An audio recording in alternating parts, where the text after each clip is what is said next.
U.S. citizens. The act will expire in December unless Congress reauthorizes it for a third time. Despite efforts to rein in these supplies, they call it direct potable reuse, and they say it gives a climate resilient water supply.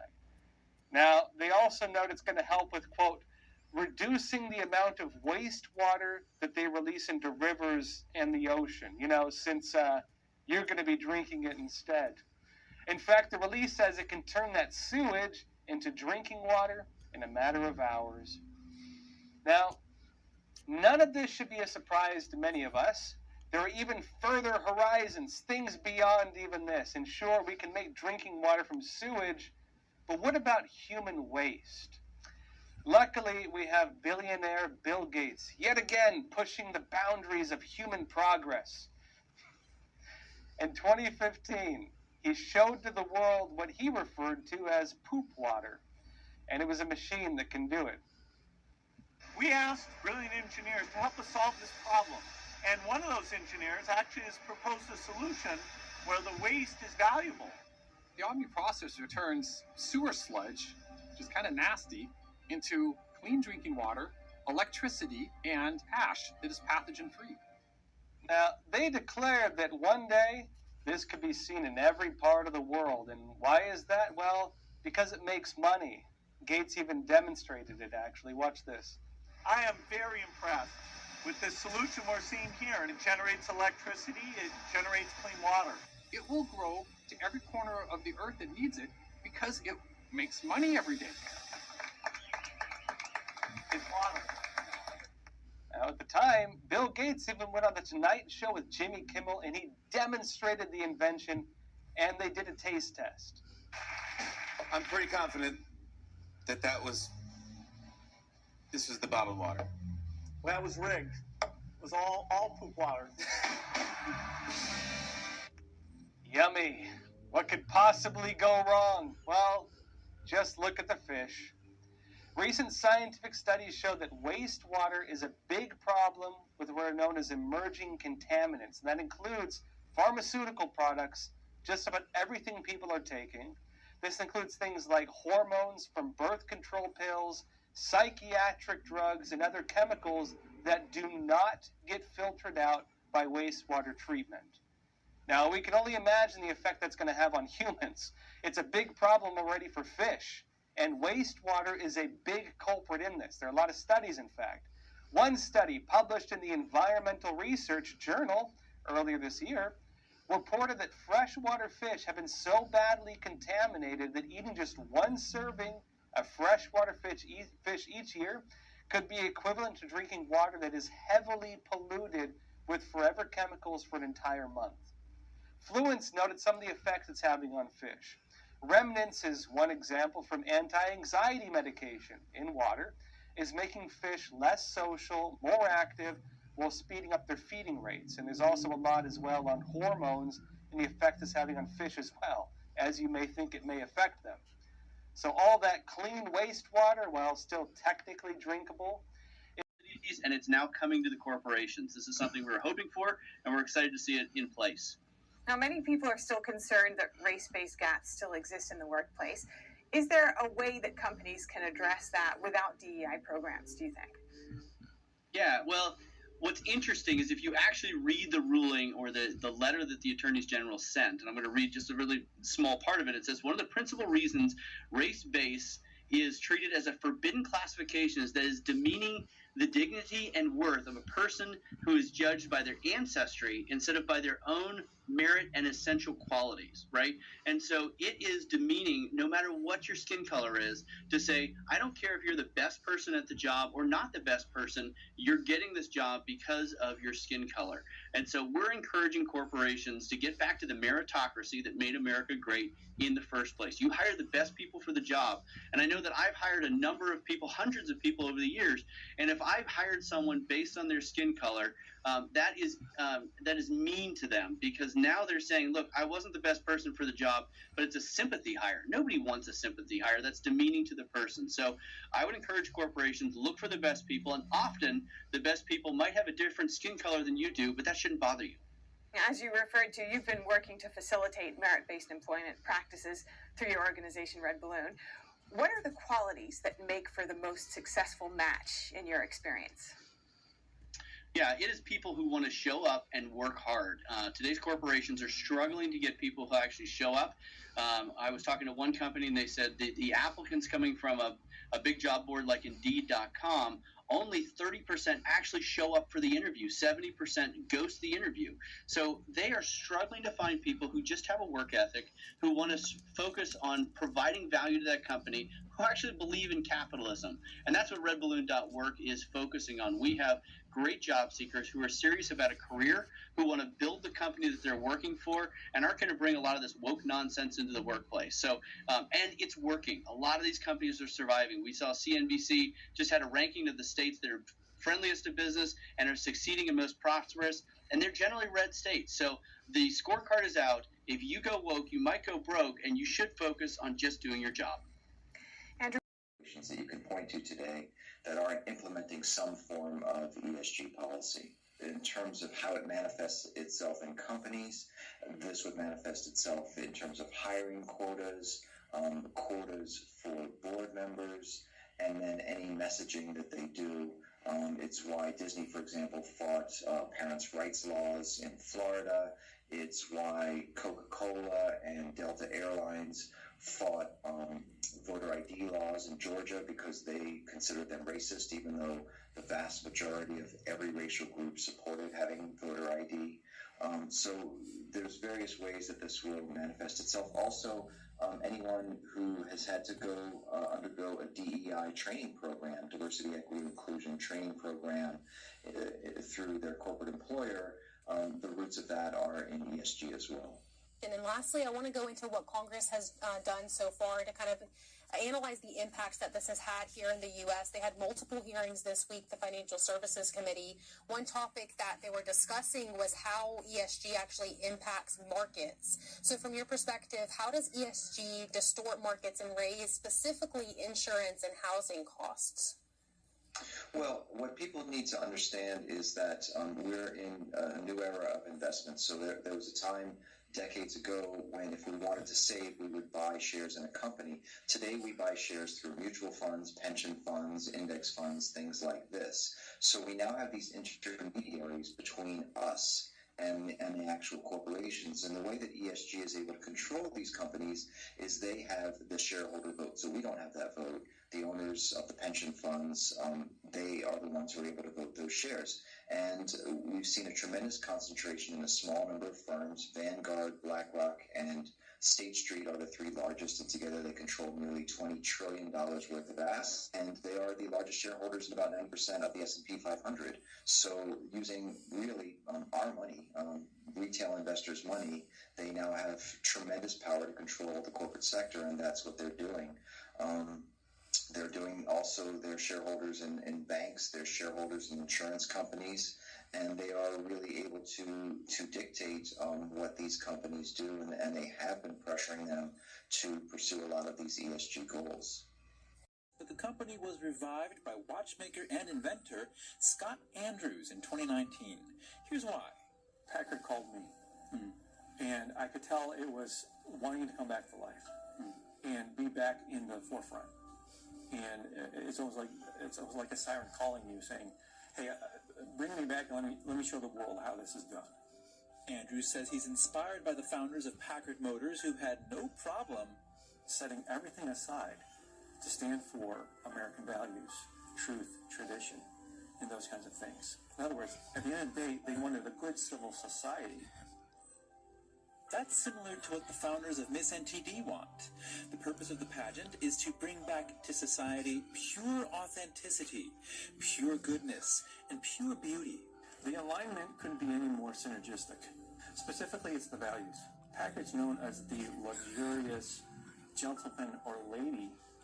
Miss NTD is looking for the woman of Chinese descent who most exemplifies the traditional Chinese virtues of morality, righteousness, propriety, benevolence, and faithfulness. She'll be awarded the Miss NTD Sapphire. Get one single job offer. Calls for stimulus measures are higher than ever. China's new Premier Li Qiang has talked up possible policy measures to boost demand. But few concrete measures have been announced so far. Here's what Macrolens chief strategist Brian McCarthy had to say on what's happening. I would think Xi Jinping at some point would want to try to do something to turn that around. They've tried on the margin with very, very little success. A former U.S. finance official has said China may no longer be the world's growth driver. But will China's crisis affect the U.S.? China doesn't really purchase much of anything. It doesn't really hurt the West. I don't think the West is going to be under any pressure to do anything to help China out of this pickle. Beijing has set a GDP growth target of around 5% for this year. That's after it fell far short of last year's goal. A rare U.S.-China meeting kicking off at the Pentagon Thursday. China's ambassador to the U.S. met with Eli Ratner, an assistant secretary of defense and Washington's top defense official for Asia. According to the Pentagon, the two officials talked defense plus a range of international and regional security issues. A main point of contention, Beijing's refusal of open military communication in recent months. While on the Chinese side, Ambassador Xie Feng requested that Washington take action to remove obstacles, manage differences, and handle Taiwan and other sensitive issues cautiously. Following the 90-minute meeting, experts pointed out it's unusual for the Chinese ambassador to talk directly with senior U.S. officials, hinting that Beijing could be trying to respond to U.S. objections over the lack of defense talks. Though for now, no new lines of communication appear to have opened between the two superpowers. They should not be in the Pentagon at all. Anna Kwok, a Hong Kong activist based in Washington, has vowed to keep fighting for democracy. But her safety is threatened by a nearly $130,000 Hong Kong police bounty for her arrest. Now, her plea for political asylum in the U.S. is more urgent than ever. Here's her story. The Hong Kong government has issued an arrest warrant for me because of the advocacy work I've been doing in the U.S. Anna Kwok is a Washington-based Hong Kong activist who isn't scared to speak out on human rights violations in China. They have been trying to say that Hong Kong is prosperous, Hong Kong is well-developed, and Hong Kong respects human rights. And we are living examples of that not being true.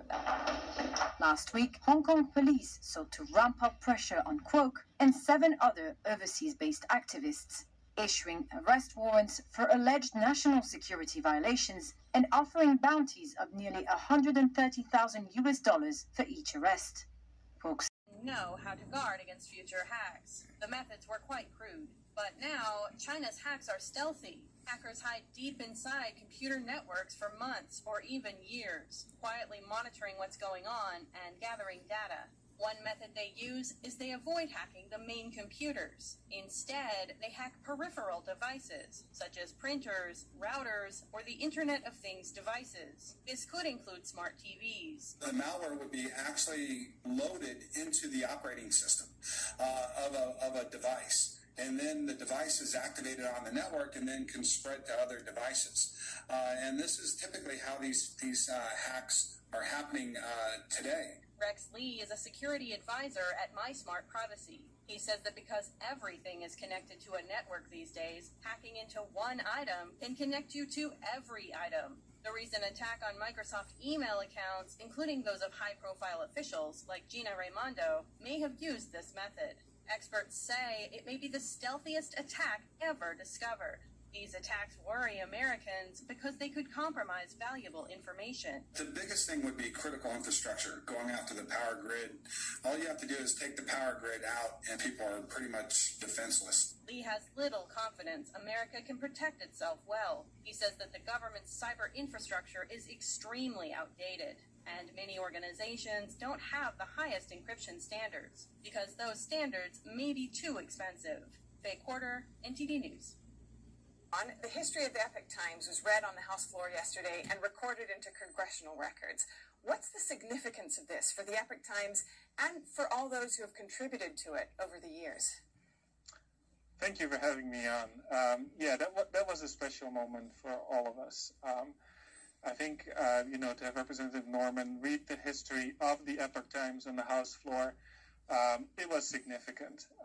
The funny thing is, even a lot of our own subscribers don't know the story of the Epoch Times. But as Representative Norman explained, it was founded by Chinese Americans who saw what was happening in communist China, and they saw the need for an independent press. And from there, it grew to basically become a major media all across the world, to become the fourth biggest newspaper in the United States.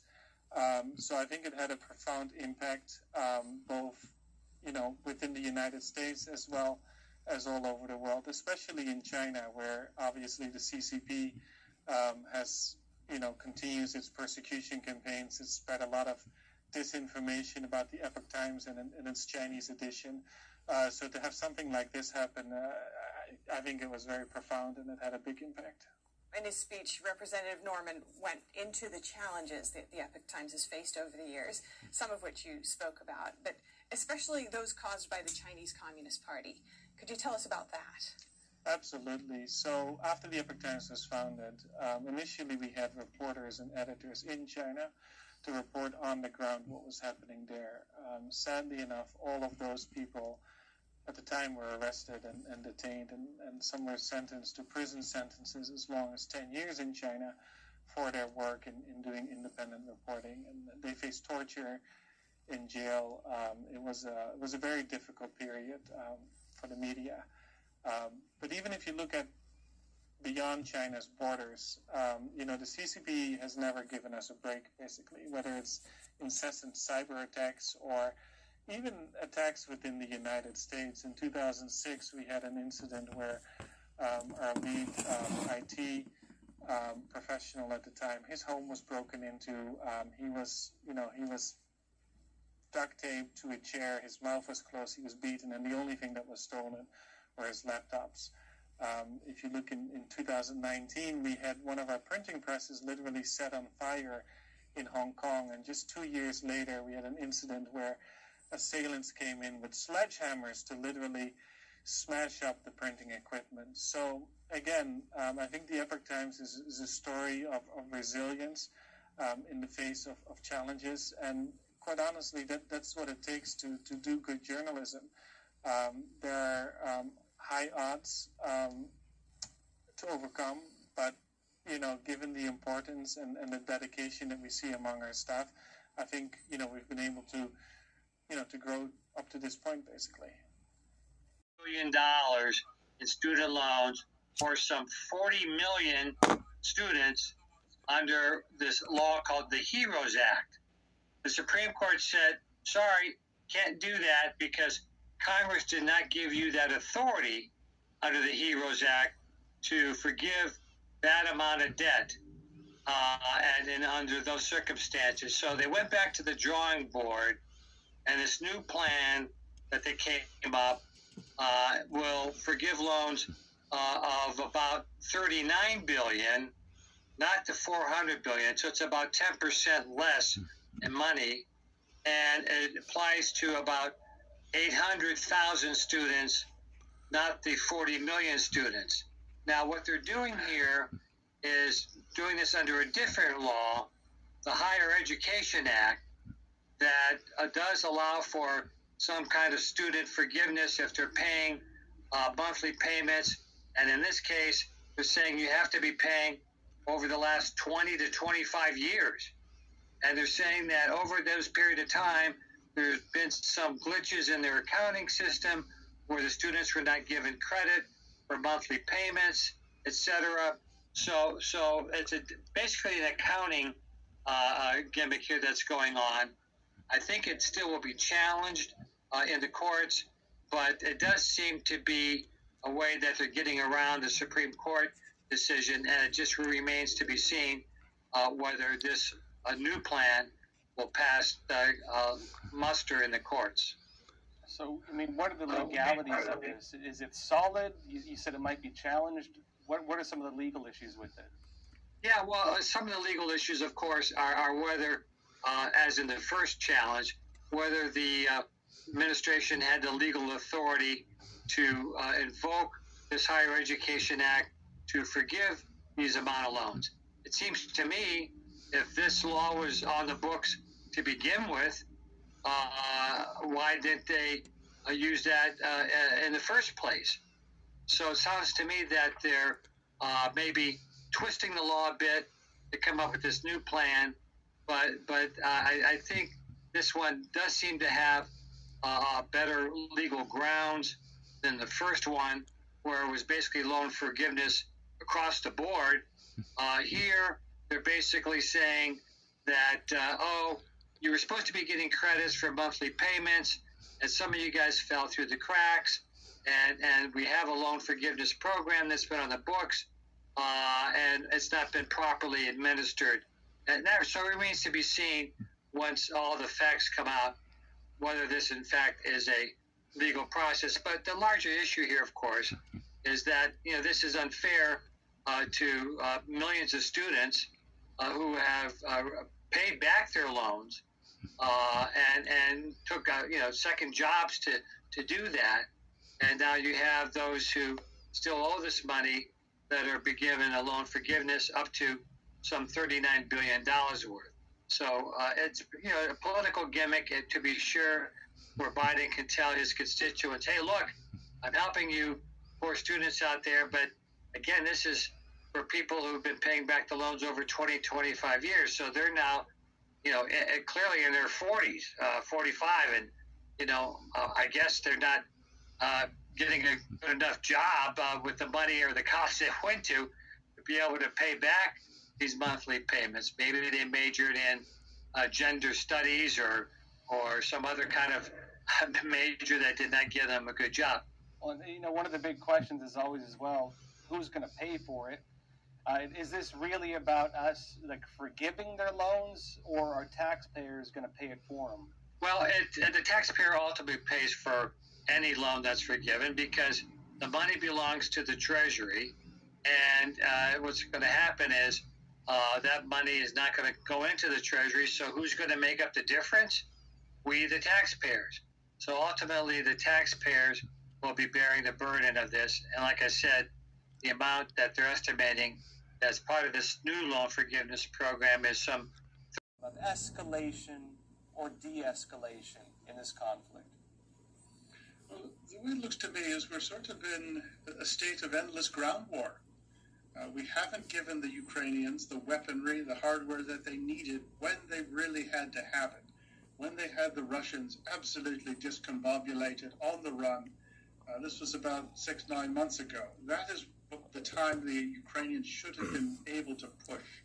And we should have, from the beginning, given them what they needed to win decisively.